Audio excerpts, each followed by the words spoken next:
इस भौतिक संसार का यह नियम है, जो वस्तु उत्पन्न होती है वो कुछ काल तक रहती है और अंत में लुप्त हो जाती है, फिर चाहे वो फल हो या शरीर हो।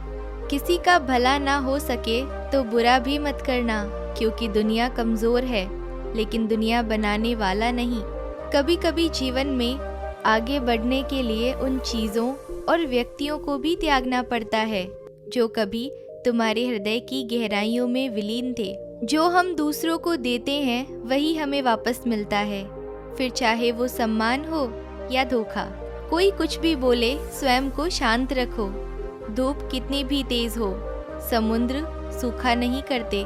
जो मानव अपनी निंदा सुन लेता है वो सारे जगत पर विजय प्राप्त कर लेता है। जीवन में दो चीजें हमारा परिचय देती है, हमारा धैर्य जब हमारे पास कुछ भी न हो और हमारा व्यवहार जब हमारे पास सब कुछ हो। आपके साथ में कितना भी छल क्यों ना हुआ हो, परंतु परमात्मा का आशीर्वाद आपसे कोई छीन नहीं सकता। किसी से बदला लेने का आनंद 2-4 दिन ही रहेगा, पर किसी को माफ कर देने का आनंद पूरी जिंदगी रहेगा। बात इतनी मीठी रखो कि कभी वापस लेनी पड़ जाए तो खुद को कड़वी न लगे। नैतिकता कहती है हमेशा अपने वादे निभाइए। बुद्धि कहती है कभी भी वादे न करिए, क्योंकि आप केवल वर्तमान क्षण को जानते हैं। आप नहीं जानते कि भविष्य में चीजें कैसे बदल जाएगी। नैतिकता भीष्म का मार्ग है, बुद्धि कृष्ण का मार्ग है। जो हो रहा है उसे होने दो। तुम्हारे ईश्वर ने तुम्हारी सोच से बेहतर तुम्हारे लिए सोच रखा है। तुम उनके लिए अपना भविष्य नष्ट कर रहे हो, जो तुम्हारे असफल और निर्धन होते ही किसी और का साथ देने लगेंगे। जो होने वाला है वो होकर ही रहता है, और जो नहीं होने वाला वो कभी नहीं होता। ऐसा निश्चय जिनकी बुद्धि में होता है उन्हें चिंता कभी नहीं सताती। असफलता के बाद हौसला रखना आसान है, लेकिन सफलता के बाद नम्रता रखना उतना ही कठिन है। प्रार्थना ऐसे करो जैसे सब कुछ भगवान पर निर्भर करता है, और प्रयास ऐसे करो जैसे सब कुछ आप पर निर्भर करता है। हृदय से जो दिया जा सकता है वो हाथों से नहीं, और मौन से जो कहा जा सकता है वो शब्दों से नहीं। अगर समय किसी का इंतजार नहीं करता तो आप सही समय का इंतजार क्यों करते हैं? याद रखिए, जो समय चल रहा है वही सबसे बेहतर समय है।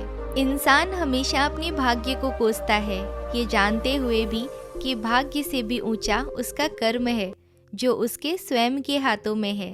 माफ करना सीखिए, क्योंकि हम भी ईश्वर से यही उम्मीद करते हैं। कभी कभी जीवन में आगे बढ़ने के लिए उन चीज़ों और इंसानों को भी त्यागना पड़ता है जो कभी आपके बहुत करीब है। एक शांत और स्थिर मन से ही हमें सही मार्ग दिखता है, इसीलिए हमेशा शांत और प्रसन्न रहें। आपको वो नहीं मिलता जो आप चाहते हो, बल्कि वो मिलता है जिसके आप योग्य हो। जो बदला जा सके उसे बदलो, जो बदला न जा सके उसे स्वीकारो, और जो स्वीकारा न जा सके उससे दूर हो जाओ, लेकिन स्वयं को हमेशा खुश रखो। अहंकार भी आवश्यक है जब बातें अधिकार, चरित्र और सम्मान की हो। अपने अंदर से अहंकार को निकालकर स्वयं को हल्का करें, क्योंकि ऊंचा वही उठता है जो हल्का होता है। अहंकार तब उत्पन्न होता है जब हम भूल जाते हैं कि प्रशंसा हमारी नहीं, हमारे गुणों की हो रही है। त्याग दो अपने बीते कल को, क्योंकि उसका प्रभाव आने वाले कल को दूषित कर देगा। भगवत गीता में लिखा है, कर्मों से डरिए, ईश्वर से नहीं, क्योंकि ईश्वर माफ कर देता है, लेकिन कर्म कभी माफ नहीं करता। जीवन में सब कुछ स्थायी नहीं है, इसीलिए स्वयं को अधिक तनावग्रस्त न करें, क्योंकि परिस्थितियां चाहे कितनी भी खराब क्यों ना हो, लेकिन बदलेगी जरूर। सिर्फ एक वादा अपने आप से जिंदगी भर निभाना, जहाँ तुम गलत ना हो वहाँ कभी सर मत झुकाना। जब भी तुम्हें कष्ट का अनुभव होगा तब तुम सदैव बदलाव की राह पर चलने का प्रयास करोगे। कठिनाई आने से इंसान अकेला हो जाता है, पर कठिनाई आने पर ही मजबूत होना सीख जाता है। सफलता के लिए सिर्फ कल्पना ही नहीं, सार्थक कर्म भी जरूरी है। जैसे सीढ़ियों को देखते रहना ही पर्याप्त नहीं है, उन सीढ़ियों पर चढ़ना भी जरूरी है।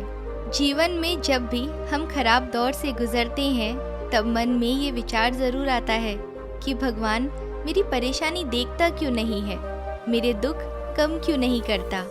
आपका असली मुकाबला केवल अपने आप से है। अगर आप आज खुद को बीते कल से बेहतर पाते हैं तो ये आपकी बड़ी जीत है।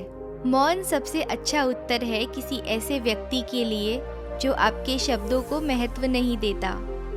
क्रोध आने पर चिल्लाने के लिए ताकत नहीं चाहिए, बल्कि क्रोध आने पर चुप रहने के लिए खूब ताकत चाहिए होती है। विपत्ति में धैर्य, वैभव में दया और संकट में सहनशीलता ही श्रेष्ठ व्यक्ति के लक्षण है। कभी किसी के साथ इतनी उम्मीद भी नहीं रखनी चाहिए कि उस उम्मीद के टूटने के साथ आप भी टूटकर बिखर जाएं। जीवन में सबसे बड़ी हार अपनी संभावनाओं से मुंह मोड़ लेना है। अगर आप अभी नहीं जानते हैं कि आप क्या है, मगर यह मान लेना कि आप कुछ भी नहीं है, ये मनुष्य होने का अपमान है। जीवन में कुछ भी करो, बस एक बात याद रखना, अगर सत्य का साथ है तो ईश्वर का साथ है। वह व्यक्ति जिसने खुद पर नियंत्रण हासिल कर लिया है, ओजस्वी है, स्पष्ट है और सच्चा है। स्वयं को जीतना दूसरों को जीतने से ज्यादा मुश्किल काम है।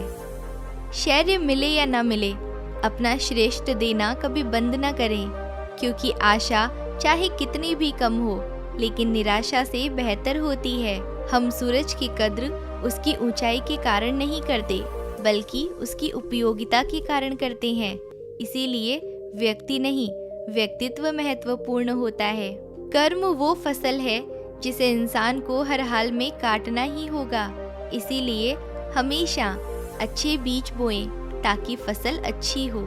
अपनी पीड़ा के लिए संसार को दोष मत दो, बल्कि अपने मन को समझाओ, क्योंकि तुम्हारे मन का परिवर्तन ही तुम्हारे दुखों का अंत है।